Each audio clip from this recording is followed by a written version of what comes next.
everybody. I don't have to do any special introduction. You can guess why you're seeing these two Playmates figures here of Spock. As of course, in the to honor in the passing of the late Leonard Nimoy, who passed away earlier today, being Friday, February 27th, 2015. This was something I didn't think I was going to do.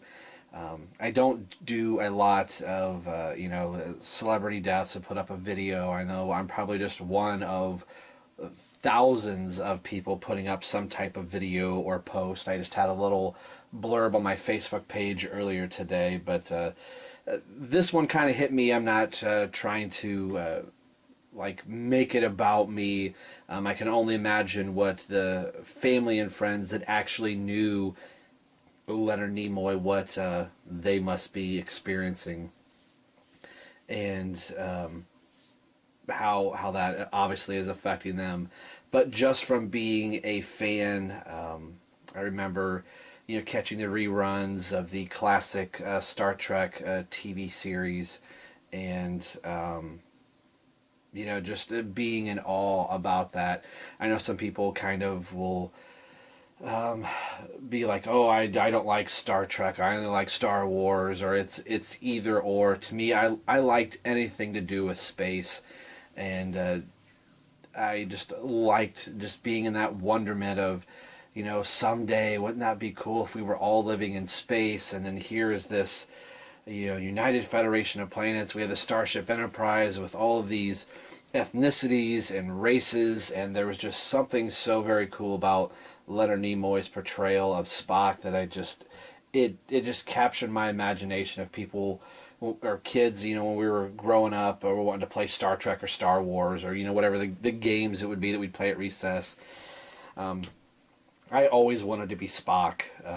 There was just something about the Spock character that I thought it was.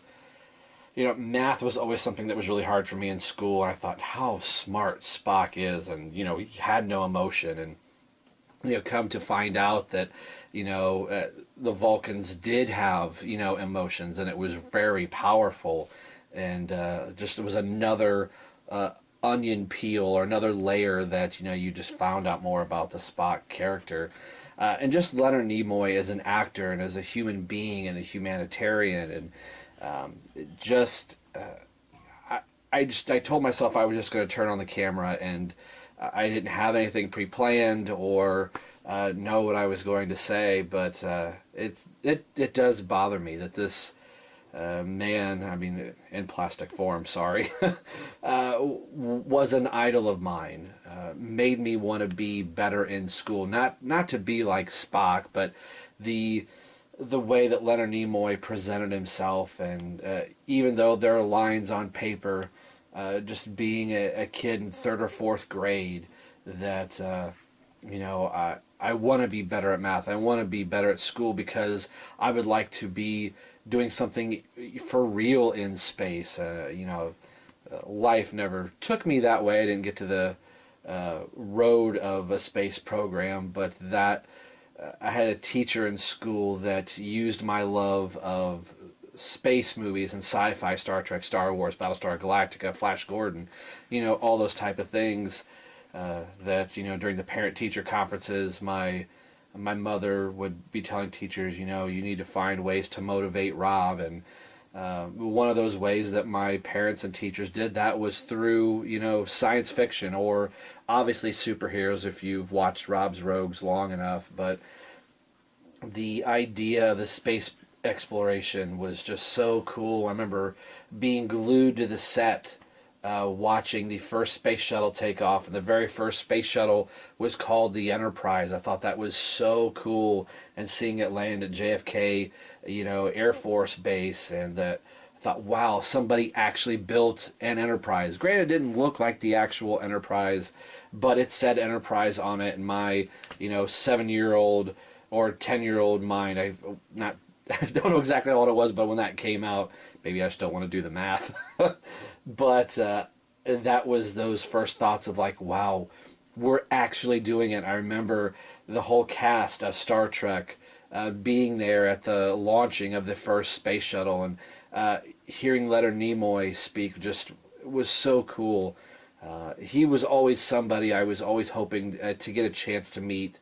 I didn't start going to comic conventions until the last couple years, so I got to meet William Shatner. So I thought, all right, I have to just meet Leonard Nimoy, and my childhood dreams can be actually complete. That I met two two people that inspired me to want to be better in school, and sadly, I'll never get the chance to do that. But just the way that you can have somebody come into your living room or go to the theater and just be amazed by the characters that they play. And I know that Leonard Nimoy was much more than Spock. I think he even had a book or something to that effect. He was a very accomplished director too. Three Men and a Baby, I did not realize was directed by Leonard Nimoy. Some friends of mine on YouTube, members of the Rogue Show, we kind of found out about that. Sadly, at his passing, never paid attention to the credits of the director at the time. It was more like, oh, there's Tom Hanks, and oh, there's so and so. As I'm blanking on them, but so I've been kind of going back through Leonard Nimoy's body of work, and he just has an impressive career, and wrote some best-selling books just about his time in Star Trek, and just about other things, and kind of seeing the evolution of Spock go all the way through, into the Next Generation, and then into J.J. Abrams' Star Trek universe, the reboot, and there was, Leonard Nimoy, and Leonard Nimoy has made a voice appearance on The Big Bang Theory, and just what an impressive career that he has had. And I know that there are some actors and actresses that say, oh, I did this one character and I got pigeonholed for the rest of my entire career. Nobody ever saw me other than, so and so. Like Michael Keaton's like, for the rest of my time, I was always thought of as Batman. I did other things. Leonard Nimoy embraced that and was very much in favor and promoting of space exploration, and just had a genuine love for science fiction and Star Wars, and was proud of the work that he has done, and took it to, if this is one thing somebody remembers me for, I'm eternally grateful for that. I didn't have a whole lot planned here to say. This is just more me kind of shooting from the heart. Yeah, I'm really sad. I don't know what else to say. Again, it's you probably have seen many videos of people talking about it and being upset, but I think when you have an idol or a movie star or a musician or whoever that is that really kind of inspires you, not only on the character that they portray, but the person that they are in real life. And I wanted to read more about Leonard Nimoy, and heard some of what I thought of his silly songs that he wrote and played music, and he was in some westerns. That my entry to the Leonard Nimoy person was through Star Trek, but then I found out a lot more as I was growing up, and every time you heard his voice, whether it be on a TV commercial reading for a car company, or reading something for Folgers, the best part of waking up is Folgers in your cup, or whatever that may be, his voice just resonates. And I thought, wow, I would love to have heard him read the back of a Campbell soup label to me. He kind of has that same voice and that same timbre as a Patrick Stewart or a James Earl Jones. That it's very comforting and warm, and I'm sad to not be able to hear that in newer projects. That I believe his last project was the most recent Star Trek. I'm sure I'm wrong. I'm sure he was doing something else. I think The Big Bang Theory he had made a more recent appearance on just in voice only. I don't think he got to the point to do any actual screen time, but I think that was in the works. So I'm sure this video is just me rambling on here a little bit, and I almost didn't do this, but I am a very sad individual. That one of my earliest childhood memories growing up, other than Batman and Robin, is catching the first episode of Star Trek in reruns, and I was just instantly glued. And I had an aunt that was very much into Star Trek, and of course, The Wrath of Khan, The Search for Spock, and The Voyage Home were just three of my favorite movies. And Leonard Nimoy directed two of those, and arguably the two best Star Trek movies ever made. He has appeared in every iteration of Star Trek, which is pretty cool to just see that continuity grow and grow. So I won't ramble on too much here. I just kind of wanted to say that, and I'm very sad for his passing. So if you've flipping through your DVR and you can't find anything to watch, maybe watch a classic tonight. Maybe watch a classic Star Trek episode, or I think a lot of people are going to be watching The Wrath of Khan. And I actually remember crying in the movie theater that my favorite science fiction character,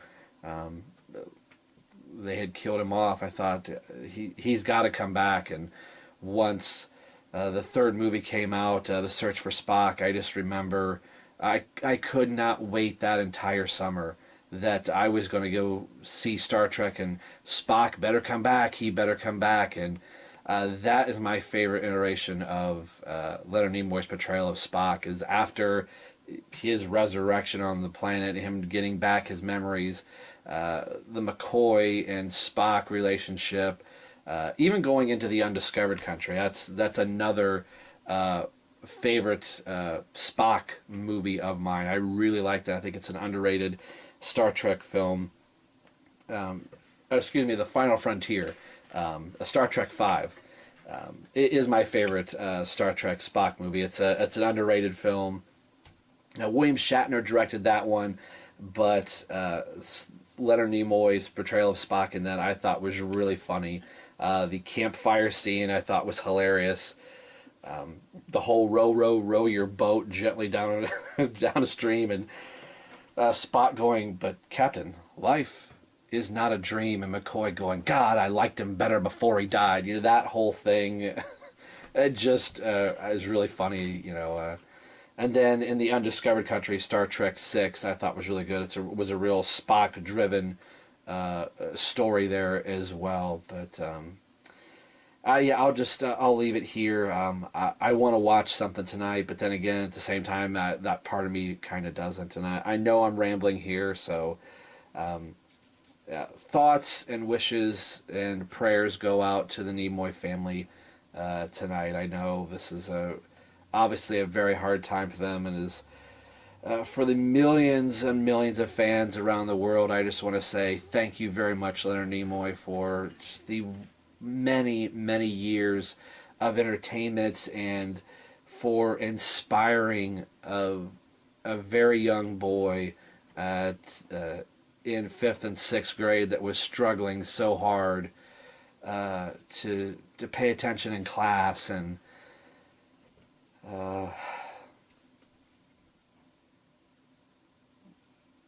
his character made learning made it fun. So thank you very much, and I'll see you guys in the next review.